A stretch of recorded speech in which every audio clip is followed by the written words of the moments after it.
தமிழ் சினிமாவில் நடிகைகளிடம் அட்ஜஸ்ட்மெண்ட் கேட்பது தமிழ் சினிமாவில் 1940 காலத்திலிருந்து தொடர்ந்து இருந்து கொண்டே வருகிறது. 1945ஆம் ஆண்டு லட்சுமிகாந்தன் தியாகராஜ பாகவதர் வரையும் என்எஸ்கேவையும் ஒரு நடிகையின் வீட்டுக்கு இரவில் வந்து போகிறார்கள் என்று கிசுகிசு எழுதினார். அது அவர்கள் இருவருக்கும் அப்போது பெரிய அவமானமாக இருந்தது. இதனால் ஆள் வைத்து லட்சுமிகாந்தனை கொலை செய்தார்கள் என்று குற்றச்சாட்டு வந்தது. அப்போது கைது செய்யப்பட்டு சிறையில் இருந்தார்கள் தியாகராஜ பாகவதரும் என்எஸ்கேவும். அந்த கொலை வழக்கில் நிரபராதி என்று இருவரும் விடுதலையாகி வந்தாலும் அவர்களால் தொடர்ந்து தமிழ் சினிமாவில் வெற்றியை பெற முடியவில்லை. இருவரும் சிரமப்பட்டு பட வாய்ப்பு இல்லாமல் இறந்து போனார்கள். எனவேதான் கிசுகிசுவை பற்றி இந்த காலத்தில் யாரும் அவ்வளவாக கண்டுகொள்வதில்லை. அதனால்தான் பைல்வான் போன்றவர்கள் யூடியூபில் அதிகம் நடிகர் நடிகைகளை பற்றி பேசி வருகிறார்கள். 1954ஆம் ஆண்டு வெளியான படம் இரத்த கண்ணீர். இதில் எம்.ஆர். ராதா நாயகனாகவும் அவருக்கு ஜோடியாக 14 வயதில் எம்.என். ராஜமும் இருவரும் நடித்தார்கள். ஆதி படம் ரெடியான போது எம்.என். ராஜம் இந்த படத்தில் நடிக்கக்கூடாது என்று எம்.ஆர். ராதா முட்டுக்கட்டை போட்டார். படக்குழுவுக்கு ஒன்றும் புரியவில்லை. எல்லாம் நன்றாகத்தானே போய்கொண்டிருக்கிறது, ஏன் எம்.ஆர். ராதா எம்.என். ராஜத்தை நடிக்கக்கூடாது என்று சொல்கிறார் என்று விசாரித்து பார்த்ததன் பின்னணியில் தெரிந்தது எம்.என். ராஜத்திடம் எம்.ஆர். ராதா கேட்ட அட்ஜஸ்ட்மெண்ட். ஆனால் இதற்கு எம்.என். ராஜன் ஒத்துக்கொள்ளவில்லை. சின்ன பெண் என்பதால் புரியாமல் இருந்தார் என்று பத்திரிகைகளில் செய்தி வந்தது. எம்.என். ராஜத்தின் அம்மா இதை பெரிதுபடுத்தாமல் விட்டுவிட்டார். இருவருக்குள் நடந்த இந்த பிரச்சனை அப்படியே அமுங்கி போனாலும் படக்குழு எம்.ஆர். ராதாவிடம் இந்த படம் உங்கள் வாழ்க்கையில் ஒரு திருப்பு முனையாக இருக்கும். தேவையற்ற காரியங்களில் இறங்கி உங்களை நீங்களே தாழ்த்தி கொள்ளாதீர்கள். இல்லையென்றால் பத்திரிகைகளில் இந்த செய்தி வெளிவந்தால் உங்கள் மானம் போய்விடும் என்று மிரட்டி மீண்டும் நடிக்க வைத்தார்கள். அதன் பிறகு எம்.ஆர். ராதா எம்.என். ராஜம் இருக்கும் பக்கமே தலை வைத்து படுக்கவில்லை. ஆனாலும் படத்தில் நடிக்க தயாரிப்பாளர்களை கண்டிஷன் மேல் கண்டிஷன் போட்டு வாட்டி எடுத்து விட்டார்.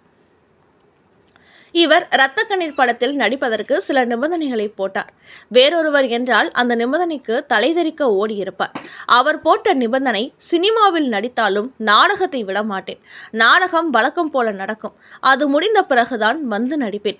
அதேபோல் அப்போது ஔவையார் படத்துக்காக கே.பி. சுந்தராம்பாள் 1 லட்சம் ரூபாய் சம்பளம் வழங்கப்பட்டது. எனவே தனக்கு கே.பி. சுந்தராம்பாள் வாங்குவதை விட 25,000 சேர்த்து கொடுங்க என்று அவர் கேட்டார். இதற்கு படத்தின் தயாரிப்பாளர் பெரும்பாலும் சம்மதித்தார்.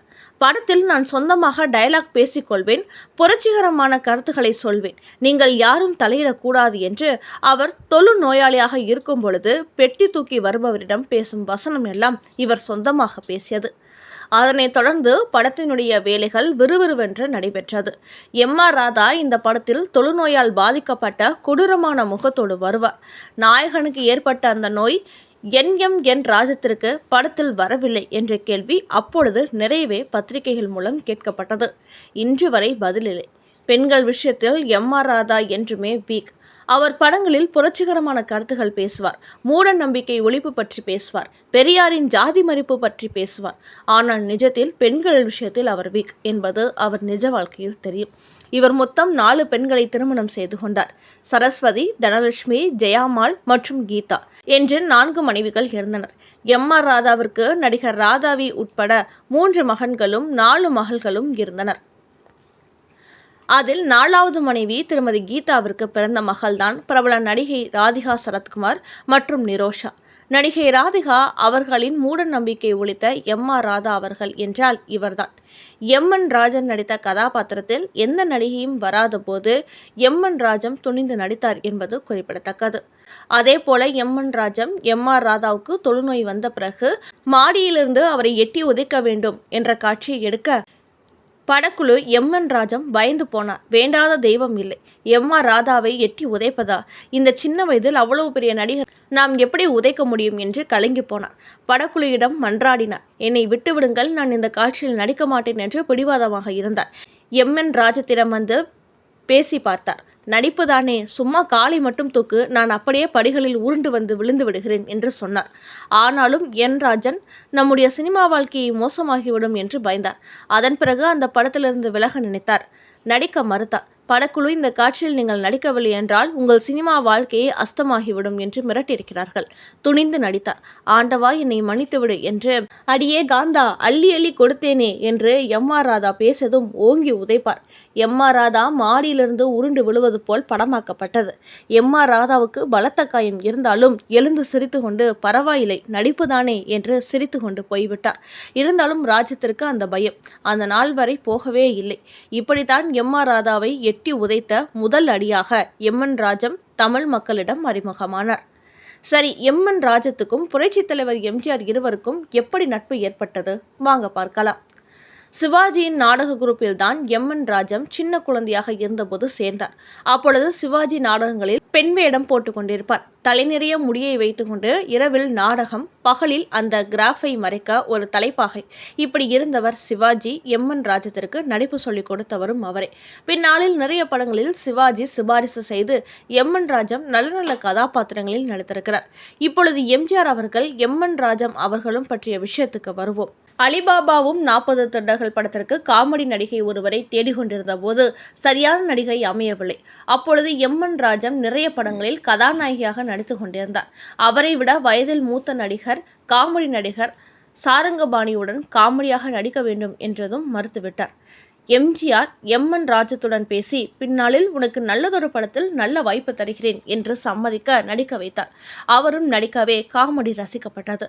தனக்காக ஒப்புக்கொண்டு நடித்த எம்.என். ராஜத்திற்கு நல்ல வேடம் கொடுக்க வேண்டும் என்று எம்.ஜி.ஆர். நாடோடி மன்னன் படத்தில் நடிக்க வைத்தார். அந்த படத்தில் பேசும் வசனமான சகோதரி நீ நினைப்பது போல் நான் உன் கணவன் அல்ல என்று சொல்ல அதற்கு எம்.என். ராஜன் தெரியும், இருந்தாலும் நீங்கள் நாடாள வேண்டும், இந்த நாட்டு மக்கள் உங்களை நம்பி இருக்கிறார்கள் என்று வசனம் பேசுவார். இந்த வசனம் நிஜத்திலும் அமைந்தது. எம்.ஜி.ஆர். நாடாளும் மன்னன் ஆனார். நாடோடி மன்னன் படத்தின் வெற்றி விழாவில் கூட இந்த வசனத்தை எம்.என். ராஜம் பேச அரங்கமே கைத்தட்டி அதிர்ந்தது. அன்று முதல் எம்.ஜி.ஆருடன் பிறவா சகோதரி ஆனார் எம்.என். ராஜம்.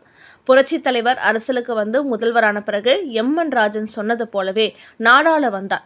முதல்வரை பார்க்க முதல் நாள் கூட்டமாக இருந்தது. எம்.என். ராஜன் எம்.ஜி.ஆர். அவர்களுக்கு வாழ்த்து சொல்ல வந்த கூட்டத்தில் சிக்கி கொண்டார்.